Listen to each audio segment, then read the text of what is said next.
Hello, everyone. Welcome to our new episode of podcast Boom.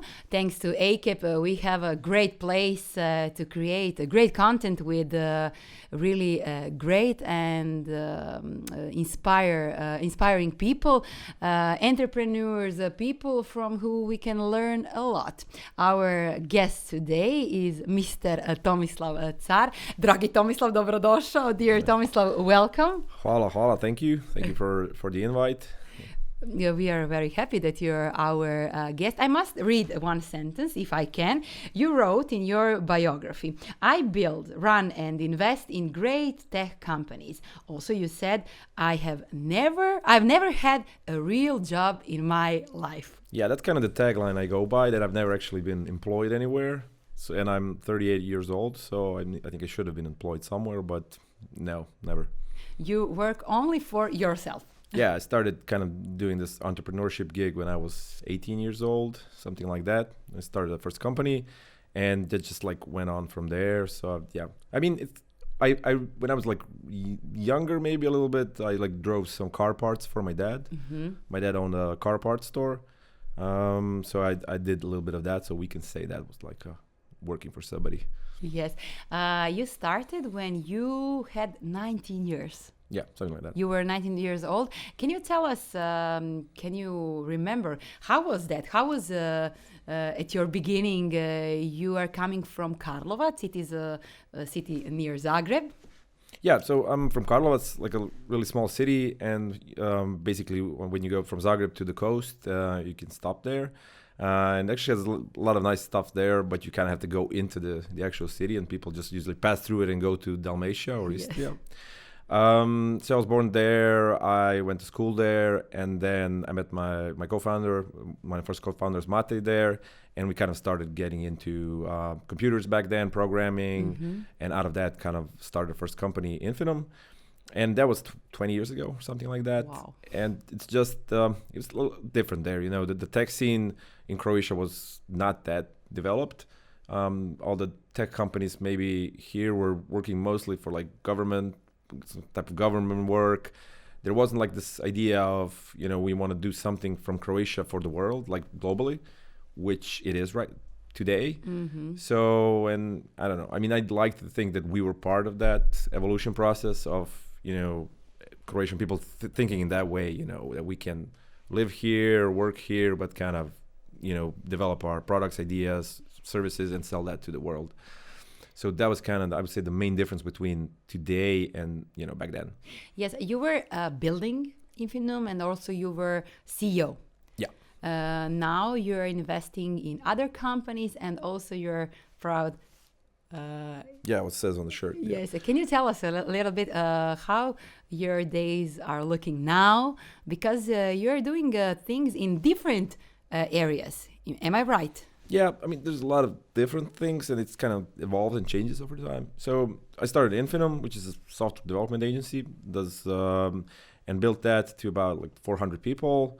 And out of that, spun off a separate company, separate business. That's a product business, a software as a service business called Productive. And at some point I had, you know, these two successful businesses running and couldn't really focus, you know, had to focus on one thing.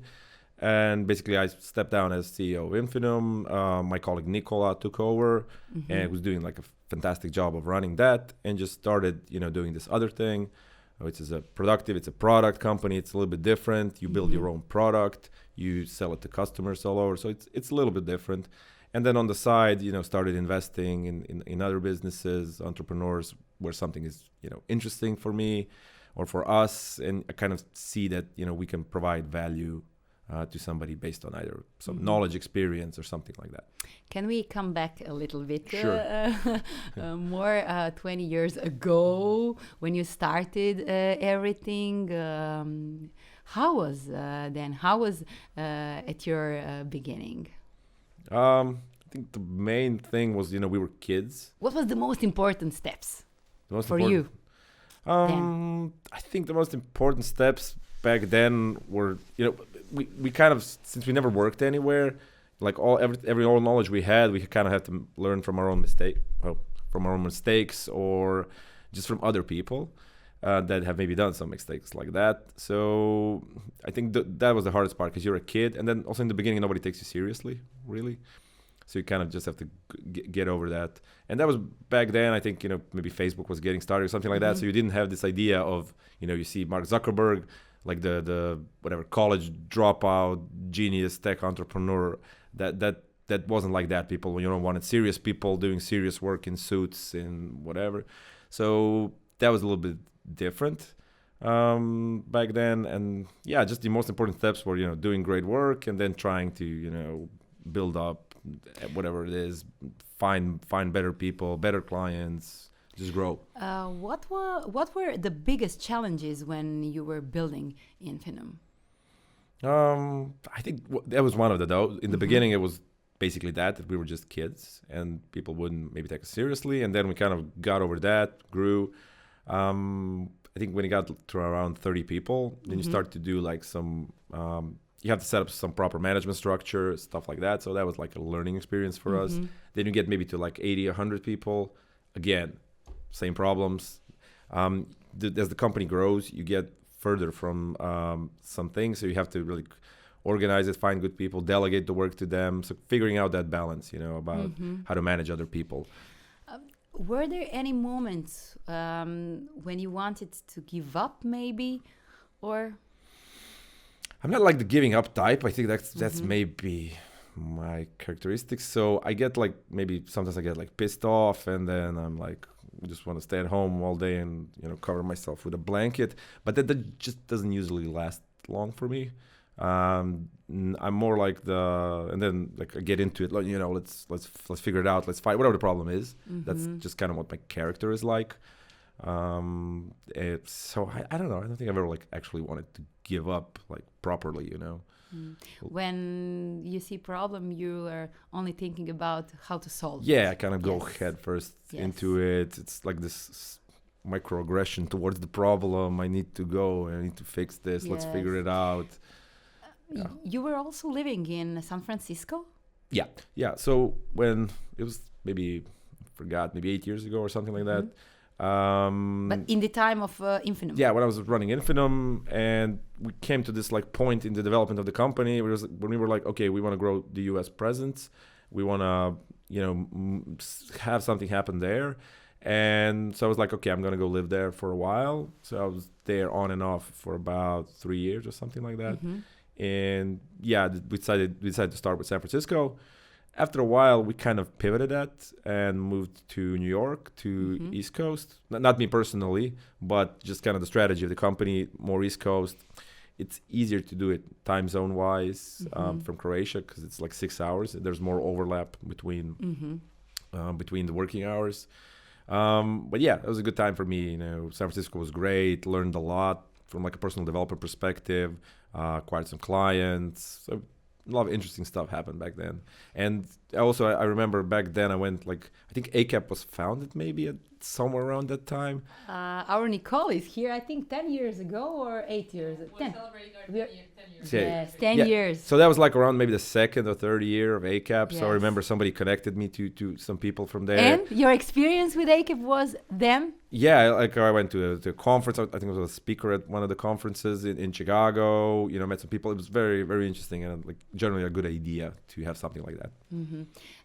It really helps a lot, I think, to our people, especially when they are coming there for the first time or want to get some new network. Yeah, I think one thing that's interesting always, like the people that are, let's say, expats or like Croatian people living in the States, or like in second generation, third generation, they're really eager to help, right? They really want to help. They want to kind of, so it's just, you need to find them. You need to figure out what's your ask. Like, what do you need from them? How can they help you? A lot of people are like, I need, I don't know, clients or something. Okay, that's the hardest question, right? But, can you help me with something else? So, yeah, that was a good experience in general. Yes, thanks to ACAP, we also have this podcast and the opportunity to learn through example like yours. Can you talk me a little bit about the product? You have a shirt. I don't know if our cameras can see that, but I think that they can. You are awarded, I think, 3 years in a row. for the best employer award. You mean that? Yeah, we got that. So basically, out of Infinum, when I was doing Infinum, I was running the agency, and I figured out the problems that an agency has, and I built a product that kind of solves those problems. And we were like, this is good. We can sell this to other agencies across the world. We can sell a software product, which is a little bit different than when you're selling services. So out of that, I decided to focus on that, start growing the business. We're like a SaaS business. So in terms of like industry, we're something like, I don't know, a HubSpot or Asana or a product like that, which are like, huge companies globally. And that's, what we're going for like this huge market, and just capture more of that as possible, get happy customers on board. And this is, our job. And yeah, and it's a little bit different from like running the company, because, before you were more around the let's say the tech aspect of everything, where this is more around the product, the strategy, the marketing, that type of stuff. So, my job changed a little bit, but that's also good, I guess. It seems that you're really, really busy guy. How your day looks like, because you're covering different areas. Am I right? So what is with the focus? How your day looks like? I kind of learned to operate on different tracks. So it's I need to get used to it, and you build little systems around that, and a lot of it is just delegating stuff to people and kind of giving them enough autonomy to execute on their own, but also enough, let's say, so that they kind of feel that they're comfortable coming to you if they need you, right? So that type of situation. So it's not like, do this and I don't care, but it's not like, getting into every micro problem and micro decision that is in there. And it's a balancing game. It's not easy to figure it out. And I mean, even I'm still learning how to do it properly, but I think, it's getting better and better over the years. Is that maybe the key to get the most of the day? Maybe, yeah. Delegating. Delegating for sure, right?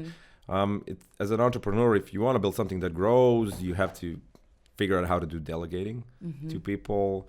And sometimes it's hard for entrepreneurs because they're so deep into the weeds, and maybe they love the stuff that they're doing that they don't want to let it go. They don't want to get somebody else to do it, which I don't know. I think sometimes it makes sense, but more often than not, it really doesn't. Can we speak a little bit about the other companies where you're investing? You're investing also, I think, in Porsche Digital? Yeah, so basically Porsche Digital was a company that we started with Porsche. It's basically a joint venture between Infinum and Porsche Digital, which is part of Porsche that does digital services for the Porsche ecosystem. So that was a couple of years ago. We started that. It's a great success. The company has like around 150 people right now in Zagreb that are working on different Porsche products. I invested in Circuit Mess, which is a STEM company started by Albert Gajšek, who's coincidentally also from the same small city I am, Karlovac. Basically, the idea is they produce STEM toys, so toys that teach kids how to be better at science, engineering, mathematics, that type of stuff. That's also been like a great success. It's been around for a couple of years now. They have some great deals. They work with Walmart, for example. They raised a bunch of money on Kickstarter, et cetera, et cetera. And one other I would maybe like to mention is Rentlio, which is hotel management software out of Zadar in Croatia. So they, run by this guy called Marko, who's like a great guy. And, basically since Croatia is really big on tourism, you have different types of tourism. People that do tourism, it's like somebody that has their own, apartments or something. So they need some software to help them with that. Or it's like somebody that runs, like a property manager that runs this for, has 20, 30 apartments. So they have some different stuff they care about. And then there's like, big hotels, and kind of they cover this whole thing, and they help them sell more, run their business. It's an interesting business. Yes, I had an opportunity to meet them, so I know what are you talking about. Yeah, they are really doing great things. Are you leading your gut feeling when you want to decide about the new investment, or 100%. Yeah, I mean, 100%. 100, maybe 90%. No, it's just I'm not a professional investor, so I'm not like even like a regular angel investor or a VC or anything. So it's more around the people that we look at, like are these good people, and do they have the entrepreneurial drive? Of course, the idea and the product needs to make sense, but if not everything is aligned, that's fine with me. They'll figure it out. Like no entrepreneur had a good thing in the beginning. They always pivoted, figured out something else. So it's more around the people and, of course, the product. But the product and everything around it doesn't have to be perfect. I don't think it ever is. I've read one thing you said, that more than anything you like working with smart, creative, and fun people. Is that true? Yeah, maybe. Yeah, I get if I wrote it, that it sounds like something I would say. Yeah, fun people. Yeah, because I think if you do work, you spend a lot of time at work, and you spend a lot of time talking to those people. It's great that you kind of can have fun or during that process. Yeah, that's at least how I think about it. You were living in the US, but you came back. Yeah. Why? Can you compare living there and living here? Sure. I mean, for me and my personal situation, it was basically because I had everything here. Family, from business, and I kind of realized that I want to live here, and that it's kind of like a better place for me, but still, work with people and customers from US or from wherever in the world, and just kind of flip the whole thing to basically either hire people in the US, or the latest thing that Infinum did was acquire a US company called Expand the Room. It's about a 30-person company, East Coast based mostly, and just kind of in that way kind of expand to different markets, so that it's not like I have to be there, right? Or Nikola in right now. So yeah, it was more around like my personal decision where it makes most sense for me. Comparing it, I mean, which part do you want? Like the business part, the personal part? Business and personal. Yeah, I mean, from a business perspective, the US is like the largest market in the world, the market that spends the most money, there's the most opportunities there. So all of that stuff. From a personal perspective, Heart was here, huh? Culturally, no, I think culturally it's a lot different. I would say in terms of like, European people and then like Croatian people are more laid back in different ways. I like a good example would be like vacation days or something, how much vacation days you have here, how much holidays you have here, all of this stuff. Whereas in the US, I took a 10-day vacation in 3 years. Oh my God, that's kind of it's different. So it's a couple of these like cultural things, I think, but at the end there's a lot of also similarity. I think that's why it works. Why this whole bridge between US and Croatian companies usually works. There are a lot of examples of that, and more showing up. But it is great that you lived there for your own experience, for your own growth, for learning, and maybe some new skills which you implemented now in your work. Can you tell me, are you proud? You did really great things. Proud of who? Me? Yes. Myself? Yes. I don't know. I don't think about that a lot. Proud? Yeah, probably. But it's not like something that I like wake up and think about, I'm so proud of myself today. Not that often, to be honest. Okay. Also, can you tell me? No, I think I'm more proud of other people, to be honest. Oh, it's nice. It sounds cheesy, yeah, sure, but I think it's more around like I'm happier when somebody does, really well, that I don't know, maybe I've hired or have been known, like some people that have been with the company for a while and they're like really good at something, and I would say I'm more proud of that situation than just waking up and being proud of myself. I don't know. Okay, honestly. You started when you were 19 years old. Yeah, probably. How has the business environment for startups changed since you began? I don't know. I think one main thing back then was there was no VC money or like general investor money at all, just because the concept was strange. It never occurred to us to back then go and find an investor or somebody to give us money. It wasn't like common thing, where today I think it is a common thing. I think more and more investors are, I mean, right now maybe it's like a bad time because, you know, there's in general the global investor or VC crisis happening, you know, but if we just look at like in general in Croatia, yeah, I would say it's more around that stuff. How has it changed since then? I think they're just more capable people of, you know, executing. So for example, in the last, I don't know, maybe 20 years, for the, let's say, first 10 to 15 years, in Croatia you would have mostly, I don't know, people just doing development, but not the actual marketing, sales, that portion of the business. And then in the last couple of years, more and more people have developed skills and more companies have gotten better at that part. So I just see more of that happening here. It's like we're moving up the value chain in a way. So I think that's also good. Maybe what is your outlook on the market in 2024 as an investor?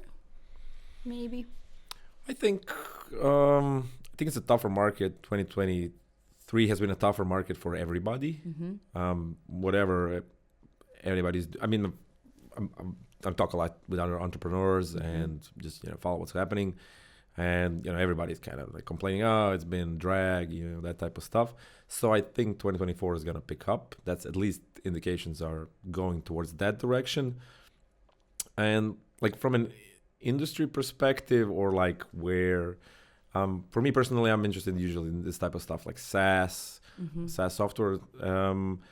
And I think maybe some things will happen in that like area where, you know, you have really, really huge companies offering some software, and then it's constantly some new players show up. But it is getting harder to start a startup.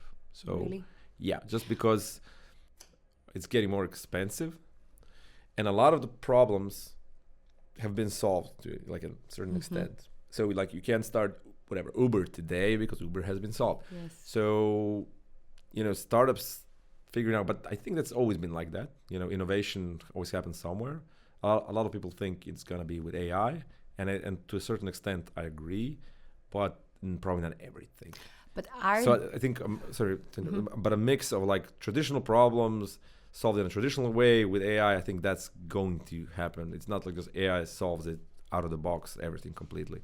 But are there many? Are there maybe some trends we should be keeping an eye or?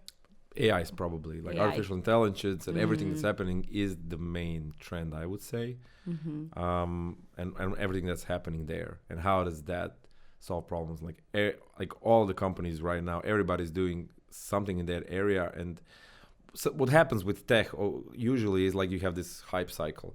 So something happens and then everybody tries to do it, and then after a while, there's some good use cases that come out of that, and some like, oh, this was like, I don't know what's a good example, but maybe NFTs or something that's been like 2 or 3 years ago. Everybody was collecting digital monkeys, just because everybody thought that it was gonna happen. But then again, you know, the crypto, Bitcoin, you see right now it's going up, and ETFs are investing in that. So that means that there is something there. It just wasn't those monkeys. So yeah, something like that. But AI is the main thing, what I think.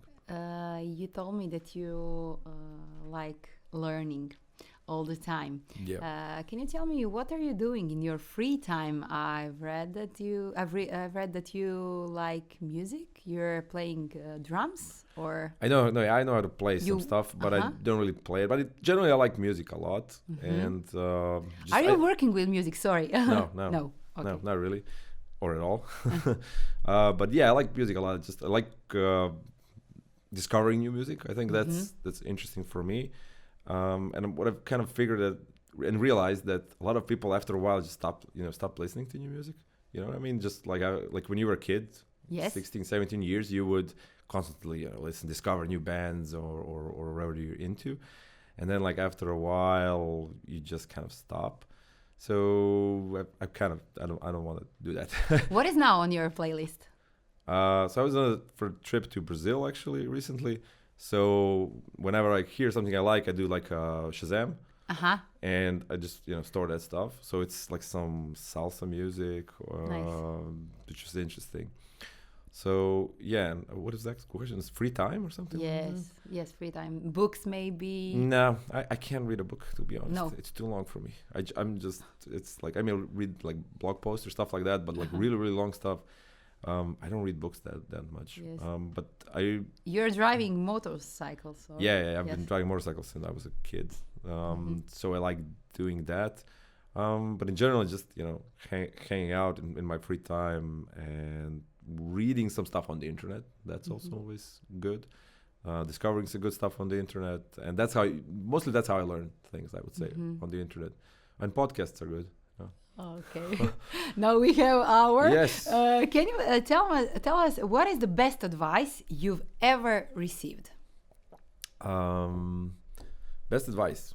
Well, my dad was in the military when he was younger, or drafted or whatever happened, and I know that he always told me one thing that they taught them, and I remember to this day, and is like it's useful when you're kind of managing people or like in a leadership role. It's like when you want to commend somebody, so say something nice to them, you can say it in front of a group of people, but when they did something bad and you're kind of like, this was not good, you need to fix it, you do that always privately, always one-on-one.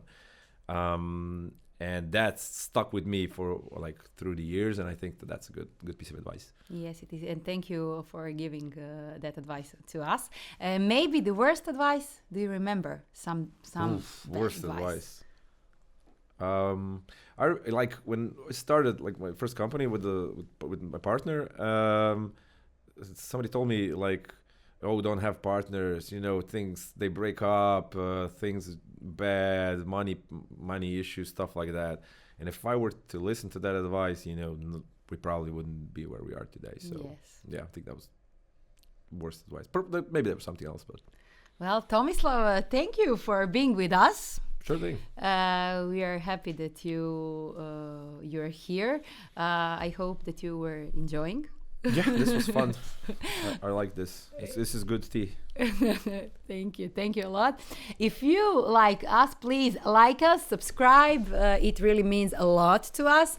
Thank you for being with us. Thank you, Tomislav, and see you maybe on some place where we will be with 8 people, I hope. And good music. Yeah. And good music. Thank you for everything. Thank you. Bye, and see you in next episode. Bye-bye.